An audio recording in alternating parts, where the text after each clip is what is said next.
आपका स्वागत है धर्म यात्रा में। और आज हम बात करने जा रहे हैं देवशयनी एकादशी के बारे में। साल में कुल 24 एकादशी होती हैं, जिसमें से एक देवशयनी भी है। हिंदू धर्म में एकादशी व्रत का बहुत महत्वपूर्ण स्थान है।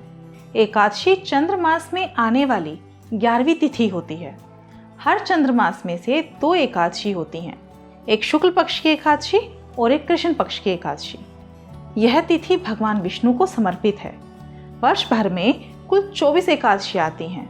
आषाढ़ महीने के शुक्ल पक्ष की एकादशी को ही देवशयनी या फिर आषाढ़ी एकादशी कहते हैं, क्योंकि ये आषाढ़ महीने में आती है। देवोत्थान एकादशी से विवाह, जनेऊ, गृह प्रवेश, मुंडन आदि सभी मांगलिक कार्य फिर से शुरू हो जाते हैं।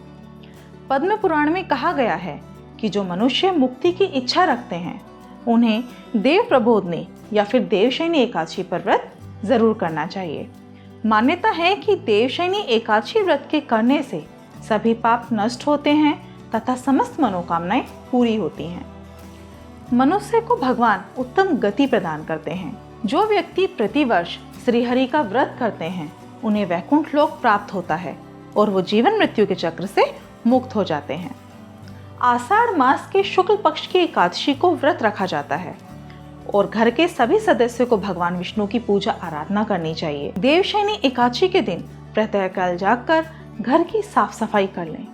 उसके बाद नित्य कर्म से निवृत्त होकर स्नान आदि करके घर को गंगा जल से पवित्र कर लें। अब पूजा स्थल पर भगवान श्री हरि की सोने, चांदी, तांबे या फिर पीतल की मूर्ति को स्थापित करें।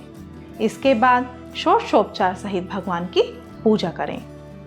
धूप, दीप और पुष्प से श्री हरि की पूजा करनी चाहिए और मिठाई से भगवान का भोग लगाना चाहिए। पूजा समाप्त करने के बाद व्रत कथा अवश्य पढ़ें या फिर सुनें। उसके बाद आरती करें और फिर सभी में प्रसाद को बांट दें। अंत में सफेद चादर से ढके गद्दे तकिए वाले पलंग पर श्री हरि विष्णु को शयन कराएं। देवशयनी एकादशी व्रत को करने के लिए व्यक्ति को इस व्रत की तैयारी एक दिन पहले यानी कि दशमी तिथि को रात्रि से ही कर लेनी चाहिए। दशमी की रात्रि के भोजन में किसी भी प्रकार का तामसिक प्रवृत्ति का भोजन नहीं करना चाहिए। तामसिक प्रवृत्ति में लहसुन प्याज भी आते हैं, इसलिए दशमी की रात्रि को लहसुन प्याज का भी खाना नहीं खाना चाहिए जो लोग एकादशी का व्रत रखना चाहते हैं। इस रात भगवान का जागरण करना शुभ फलदायी माना जाता है। धार्मिक व्यक्ति इस दिन तुलसी और शालिग्राम के विवाह का आयोजन भी करते हैं। तो आइए इसके साथ साथ हम देवशयनी एकादशी की छोटी सी व्रत कथा भी आपको बताते हैं। सतयुग में मांधाता नामक एक चक्रवर्ती सम्राट राज्य करते थे। उनके राज्य में प्रजा बहुत सुख और आनंद से रहती थी।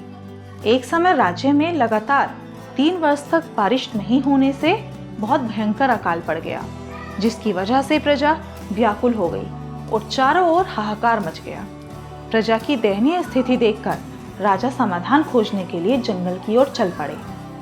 जिस दौरान विचरण करते हुए राजा मांधाता अंगिरा ऋषि के आश्रम पहुंच गए। राजा की सारी बातें सुनकर अंगिरा ऋषि ने कहा कि आप अपने राज्य में जाइए और देवशयनी एकादशी का व्रत रखिए। इस व्रत के प्रभाव से राज्य में अवश्य ही वर्षा होगी। अंगिरा ऋषि की बात मानकर राजा मांधाता राज्य में वापस लौट आए। राजा ने पूरे विधि विधान से देवशयनी एकादशी का व्रत किया। इसके प्रभाव से बहुत अच्छी वर्षा हुई और पूरा राज्य धन धान्य से परिपूर्ण होकर समस्त प्रजा के दुख नष्ट हो गए। देवशयनी एकादशी व्रत को करने से भगवान श्री विष्णु प्रसन्न होते हैं अतः मोक्ष की इच्छा करने वाले सभी भक्तों को इस एकादशी का व्रत अवश्य करना चाहिए।